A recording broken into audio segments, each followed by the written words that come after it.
You are now watching Shot Him 6 Times YouTube horror movie channel. I shot him 6 times!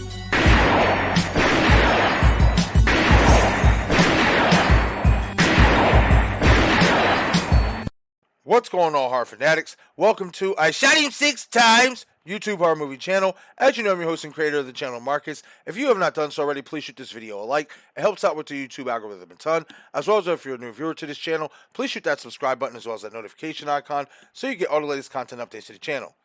In this video, I'm going to be giving you guys part 3 of my theory series, if that's what you would like to call it, about Charlie Walker potentially being alive in the Scream franchise and possibly returning to Scream 6. Now, if you have watched my 2 previous theory videos discussing Charlie Walker, then you know that I believe that there is a possibility that he might actually be alive.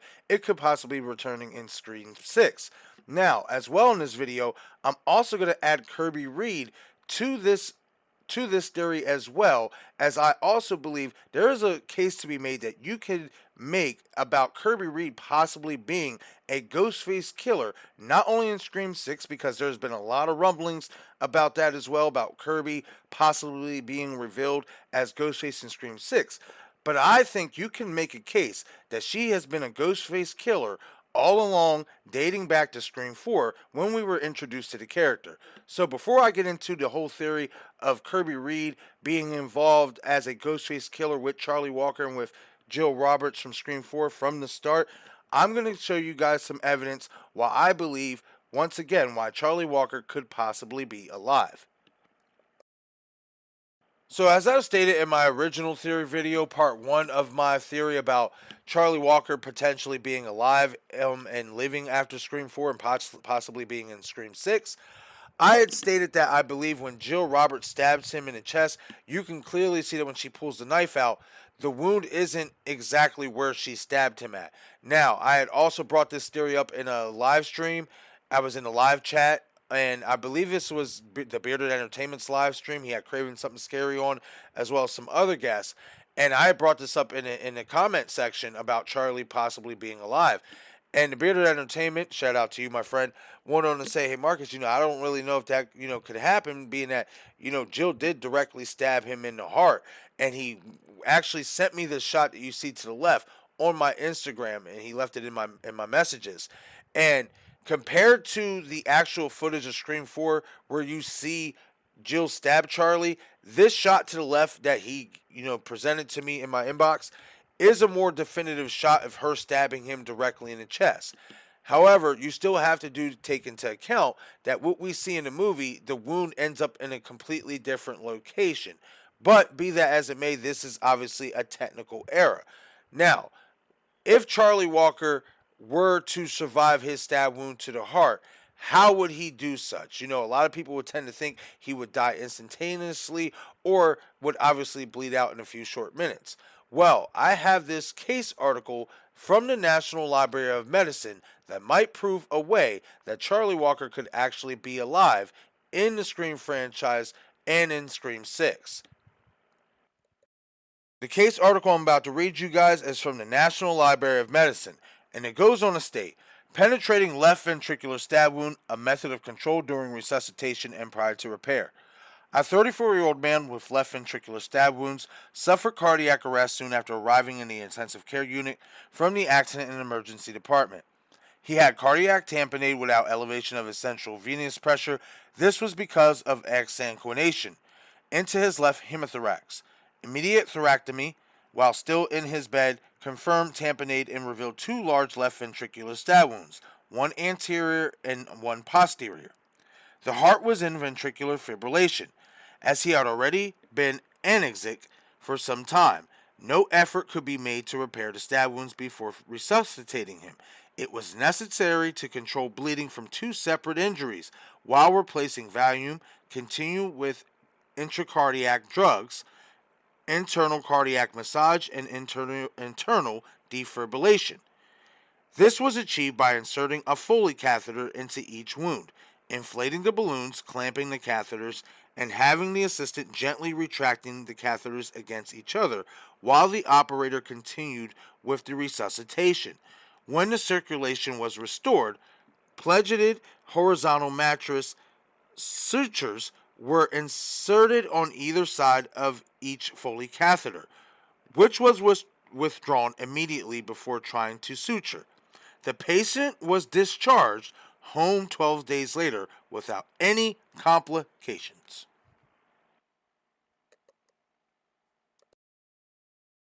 Okay, so again, everyone, is this 100% concrete proof that, hey, Charlie Walker survived his wounds, that his stab wounds from Joe Roberts? No, this isn't 100% concrete evidence, but this is an example that if you wanted to write this character back into the fray, if you wanted to bring this character back as a returning Ghostface killer, this is an example of how you could do such. Is obviously you could use the same scenario that these doctors in real life with this real life victim. You can use the same type of scenario on how they were able to treat Charlie Walker after his injuries. Obviously, if when he did get stabbed in the heart, it's possible that Jill did stab him in the left ventricular area, all that good stuff. So this is just an example that it's not impossible. If they wanted to do this to bring the Charlie Walker character back, this is how you explain how he survived his stab wounds from Joe Roberts. Now, let's move on to the theory that I have that Kirby Reed could potentially have been a Ghostface all along, dating back to Scream 4. Now, the reason for this theory is because a lot of people are having theories now for Scream 6 that Kirby Reed could potentially be involved as a Ghostface killer in Scream 6. Well, after going back and looking at some scenes and rewatching Scream 4 in its entirety, I think you can make a case that Kirby Reed was actually a Ghostface killer in Scream 4. And this whole idea of us getting 3 killers in the Scream franchise and a cult of Ghostfaces could have already been in the works or could have already happened in Scream 4. So let's break down these details that I believe are smoking guns and possible clues that point to Kirby Reed potentially being involved with Charlie Walker and Jill Roberts. Okay, everyone, so the scenes in question that I have in reference to Kirby Reed possibly being involved as a Ghostface killer in Scream 4, that I think you can actually make a case for this, is the Stabathon scenes, the scene back at Jill's house where the police officers and her mother gets killed, and obviously the final act scene at Kirby's house. Now let's start with the Stabathon scene. We know for a fact that, Kirby was at Stabathon as well as Charlie. He was running the event. We also know that Kirby at some point was on the phone with Jill. Jill was supposed to basically be on lockdown in her house, wasn't allowed to come out because of the murders happening, and obviously she's Sidney Prescott's cousin. So obviously, she wasn't allowed to go out of the house or go to Stabathon. You even hear Kirby in the dialogue, and it's even there, in the subtitles there in this overlay, that Kirby says, do your good girl thing, I'm going to have a few drinks for you, which further implies that Jill would not be able to make it to Stabathon. Now, here's the thing. Shortly after that, we cut back to Jill's house, where we see the police officers talking about, how the police never make it in these movies, what have you. We then see one of the police officers go around to do, a field check of, the premises, and he realizes that a window was open. This was Jill's window. This was shortly after her phone call with Kirby Reed. Now, you can chalk all this up to, time gaps and all that stuff, but me personally, I just don't think, even with time gaps, there's enough time for these events to happen, and I'm going to explain why. So, Jill obviously leaves her home, or what have you. She leaves her home, goes wherever. We can assume she goes to Stabathon because she does take credit for stabbing Gail. She basically implied, when talking to Dewey at the end scene about the matching wounds, which would which would pit that Jill is the one who stabbed Gail at Stabathon because they have the same wounds and only Jill would know that, right? Well, you then have to ask yourself this question. How was Jill able to get to Stabathon that fast? She didn't have a car. Neither her nor Charlie had a car. You never in Scream 4 see neither of the Ghostface killers driving. So how did Jill get to Stabathon that fast? You have to ask yourself that question. There's 2 scenarios that I came up with for this. Either Kirby at some point picked Jill up and brought her to Stabathon. Or, to me, this makes more sense. It was Charlie or Kirby who attacked Gail at Stabathon, and Jill just basically subtly took the credit for it. That's what I think is more possible. And the reason why is because there's just not enough time, in my opinion, for Kirby to go get Jill to show up at Stabathon just to stab Gail, being that Gail was set. To me, the time gap is just too convoluted. There would not be enough time for this to happen. Another thing that you can question in terms of a time is, in terms of the time gap, is right after Gail gets stabbed, we cut to the scene back at Jill's house where basically the police officers get killed, and then Kate comes in the house, and Sydney gets the call, and then Jill kills Kate, what have you. Well, in my opinion, you can make the case that there are two Ghostface killers in this scene. One in the chandeliers, and obviously the one coming up through the front porch. Now, the reason why I say that is because if this was the same exact Ghostface that you see in the chandeliers that's coming up through the front porch, I'd like to think that this Ghostface would be running up from the side of the house, not directly coming from basically the street view from what it looks like. So, how would Charlie and Jill, or just even one of them, how would either one of them get back to Jill's house so fast to kill the cops and to kill her mother? They had no vehicles. They had no car. The only logical explanation is Kirby Reed was helping them, and she was the third Ghostface, and she was the driver. What also gives this theory about Kirby Reed possibly being the driver for Jill Roberts and Charlie Walker is this shot that I have on the bottom left hand side, where you see the shot of Kirby Reed's house outside. And in the driveway, you see that Kirby Reed's vehicle is the only vehicle parked in that driveway, which further, in my opinion, proves that neither Charlie Walker, Robbie Mercer, nor Jill Roberts, the people that we see at the beginning of the final act scene with Kirby Reed in her house, they didn't have any vehicles, which further gives some validity to the thought and the theory that Kirby Reed could very much well be the third Ghostface and the driver for Jill Roberts and Charlie Walker. Now, another thing to take note of as well in this final scene that we see here in Scream 4 is the fact of the final act scene actually happening at Kirby Reed's house. Now, obviously, we know for a fact that this is supposed to be, like their version of a reboot, trying to change the rules. The original 1996 murders happened at a party, but being that this is new rules, the party is the false ending, and somewhere else, obviously, in this situation, Kirby Reed's house is the new ending.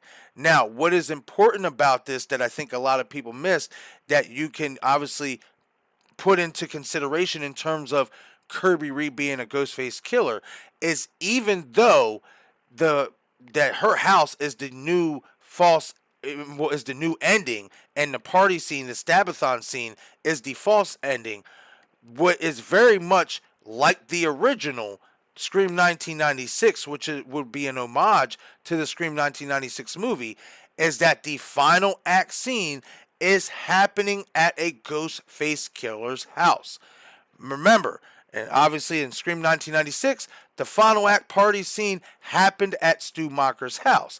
Now, obviously, they're not having a party per se at Kirby Reed's house. They obviously are having a little powwow, a little get together, after the events of the actual party, which was Stabathon. But the fact that this final act scene is happening at Kirby Reed's house, you can make a case that if she is a Ghostface killer, an undercover Ghostface killer, one that wasn't revealed, then they stuck true to the original format by having the Scream 4 ending happen at a Ghostface killer's home.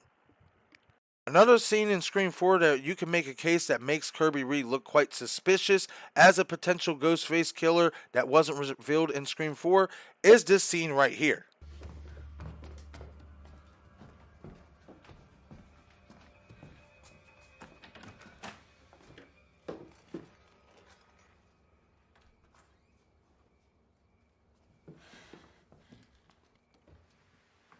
Kirby? Okay, so obviously this scene is right after the fact that Charlie Walker had just stabbed Kirby Reed. Now, the reason why I think that you can question, Kirby Reed in this moment is a couple reasons why. Is we've seen Kirby Reed get stabbed by Charlie Walker, and when we do see this, we see her bleeding profusely laying on the ground. She even says, Charlie a couple times, while he's, has the knife still stuck in her or whatever. But then when Sydney's about to go downstairs, back downstairs to check on Kirby where she had just left her, you hear the door open. But not only that, it sounds like, in my opinion, footsteps. Now, you can make the case that, Kirby got back up, and stumbled back in and maybe fell back down. You can make that argument as well. But my thing about that is you hear Sydney say, hey, Kirby. And Kirby doesn't groan. She doesn't make any sound at all. Why not make a noise to, basically let somebody know that you're hurt, like you're stabbed, like you're injured? You know what I mean? Like, why keep silent if, why keep silent? That doesn't make any sense. And not only on top of that, in my opinion, where some will think that, she opens the door and then maybe just falls in, that's where you hear that noise.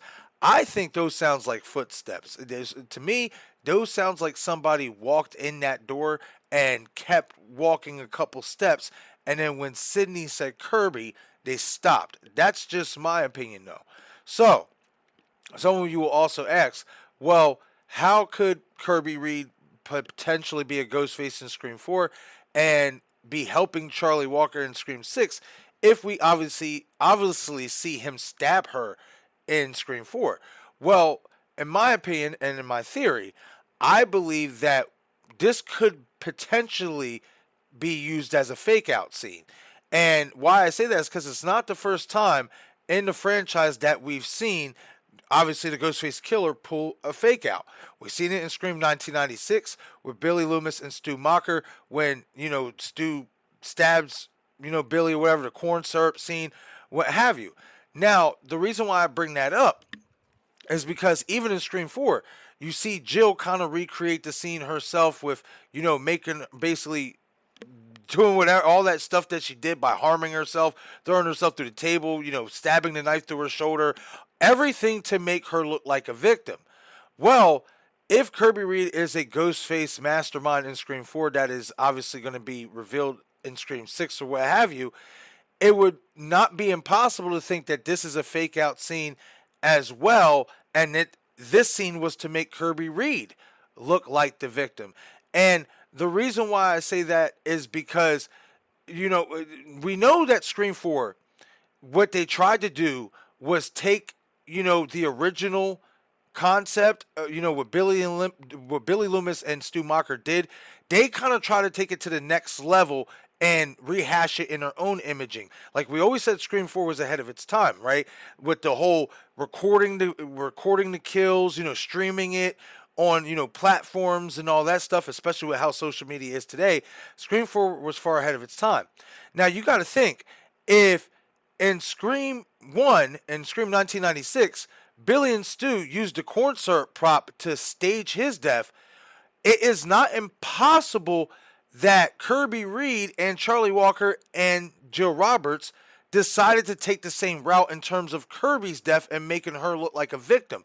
You can make that argument that is a possibility. That's what we have in this scene because we've seen it before in the franchise. Now, some of you will say, "Oh, well, Marcus, well, you clearly see the knife go into her stomach." Well, this is my thing about that as well. We know for a fact there are such things as prop knives.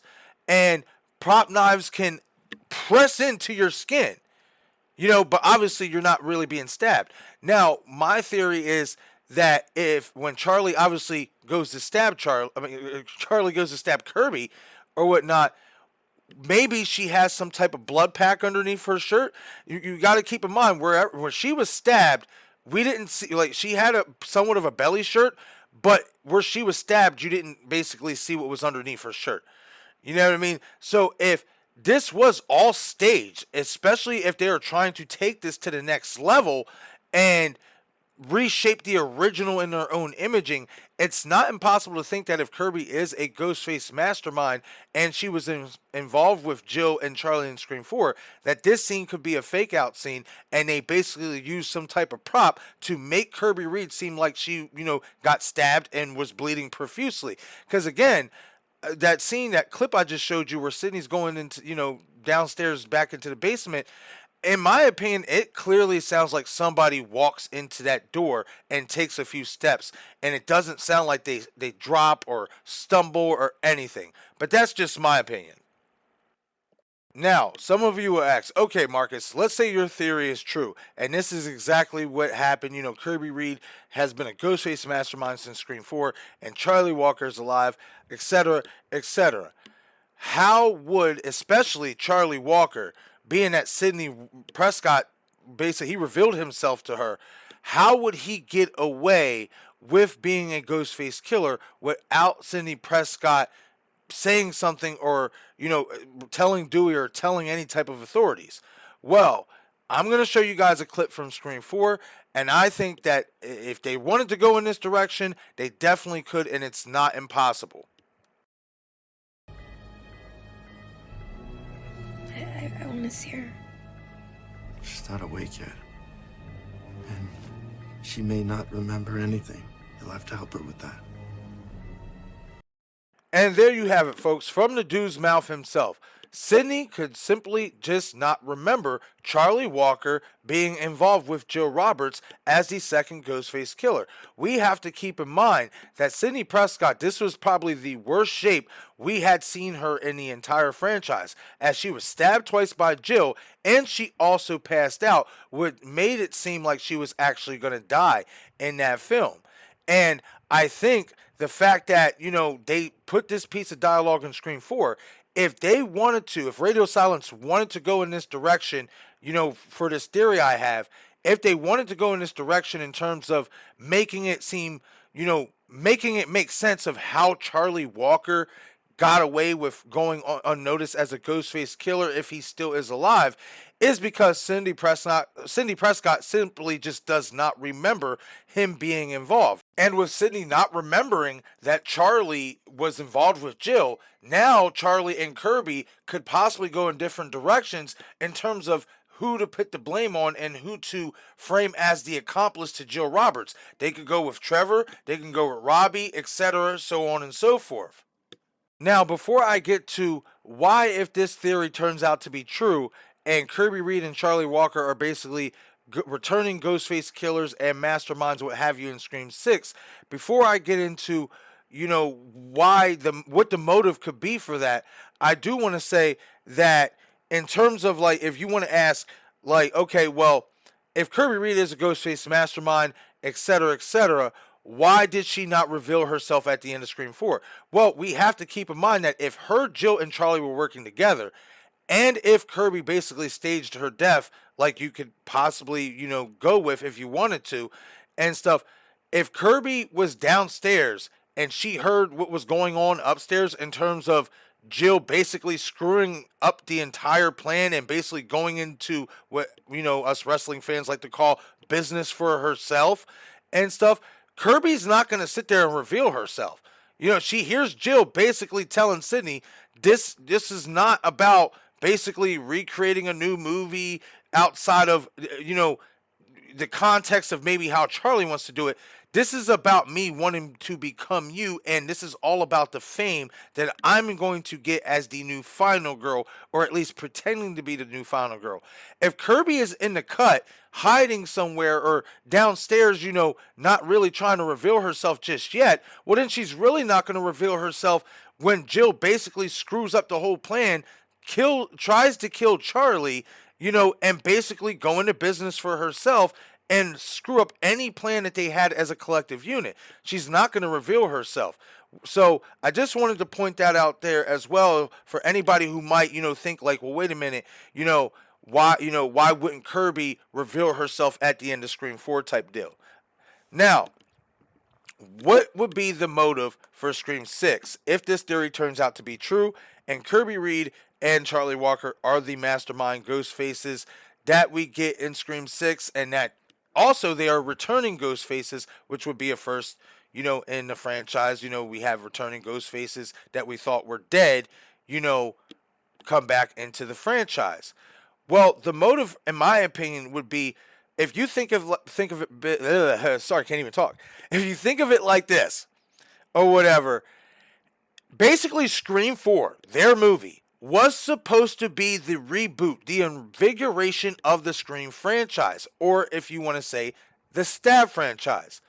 That did not happen. Scream 4 was not well received by much of the general public. It did not do well at the box office, etc., which is why we did not get another Scream film for a whole nother 10 plus years.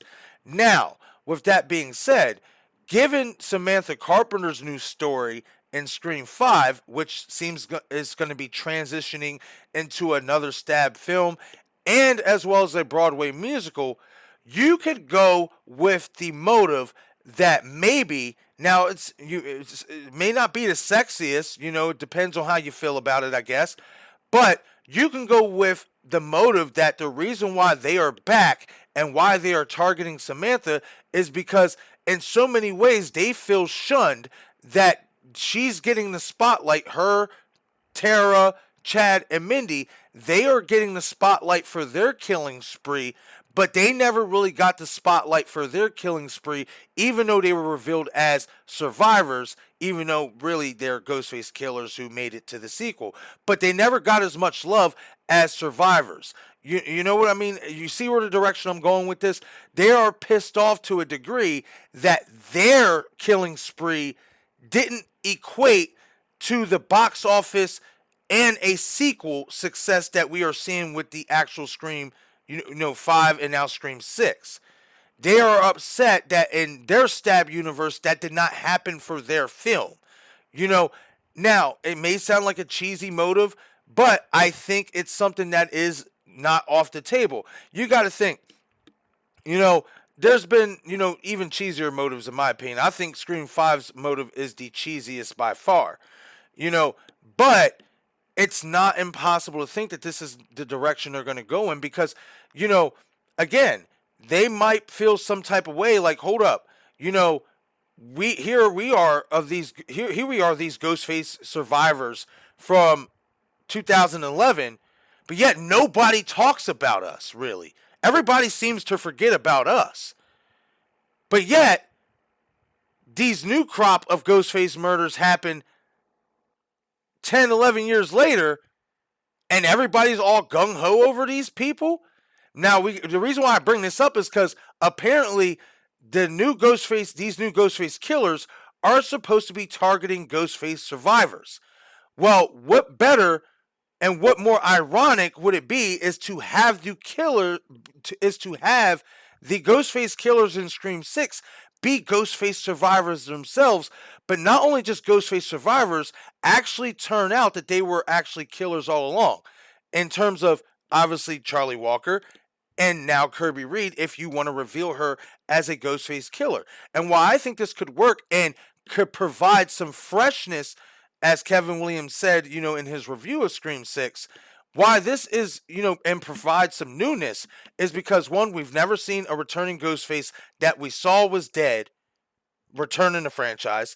We never saw a victim that we thought was a victim actually turn out to be Ghostface. Really, like I'm talking about making it into a sequel. Not somebody who was introduced us into the movie and was a red herring and then later on to revealed to be the killer.